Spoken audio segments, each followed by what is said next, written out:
என் அன்பு சகோதர சகோதரிகளுக்கு இயேசு கிறிஸ்துவின் இனிய நாமத்தில் என் அன்பின் வாழ்த்துக்கள். இந்த 9வது மாதத்தில் இந்த 1ஆம் தேதியிலே கர்த்தர் உங்களை பார்த்து சொல்லுகிறார், அதிசயத்தை காண்பீர்கள். இன்றைக்கு ஆண்டவர் உங்களை பார்த்து சொல்லுகிறார், நீங்கள் அதிசயத்தை காண்பீர்கள்.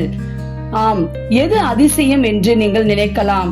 மனிதனால் செய்ய முடியாதவை, மனிதன் மூளையில் தோன்றக்கூடாதவை, கற்பனையில் கூட இப்படி நடக்காதவை, இப்படி செய்ய முடியுமா என்று நீங்கள் நினைக்கலாம்.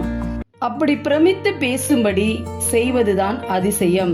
இப்படிப்பட்ட அதிசயத்தை தேவன் உங்களுக்கு செய்வார். நிச்சயமாக உங்க வாழ்க்கையில் அதிசயம் நடக்கும்.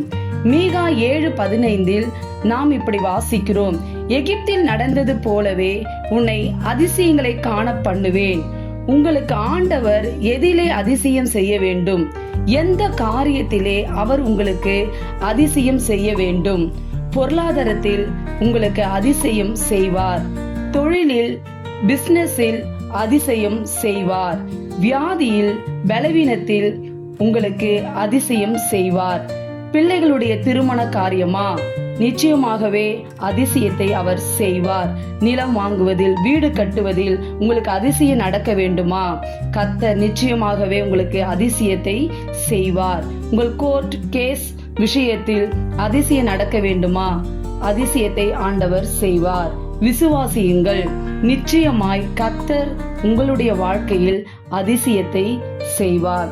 தேவன் எனக்கு அதிசயம் செய்யும் அளவிற்கு நான் ஒரு நீதிமான் அல்லவே, நான் நல்லவன் இல்லையே, நான் ஒரு கிறிஸ்தவனும் அல்லவே, எனக்கு அதிசயம் ஆண்டவர் செய்வாரா என்று நீங்கள் சொல்லலாம். கர்த்தர் சொல்லுகிறார், எரேமியா 32:27, நான் மாம்சமான யாவருக்கும் தேவனாகிய கர்த்தர், என்னாலே செய்யக்கூடாத அதிசயமான காரியம் உண்டோ என்று கேட்கிறார். அவர் மாம்சமான யாவருக்கும் தேவனாகிய கர்த்தராய் இருக்கிறார். நீங்கள் அவரை நோக்கி கூப்பிடும் போது உங்களுடைய வாழ்க்கையிலே அவர் நிச்சயமாகவே அதிசயங்களை செய்வார்.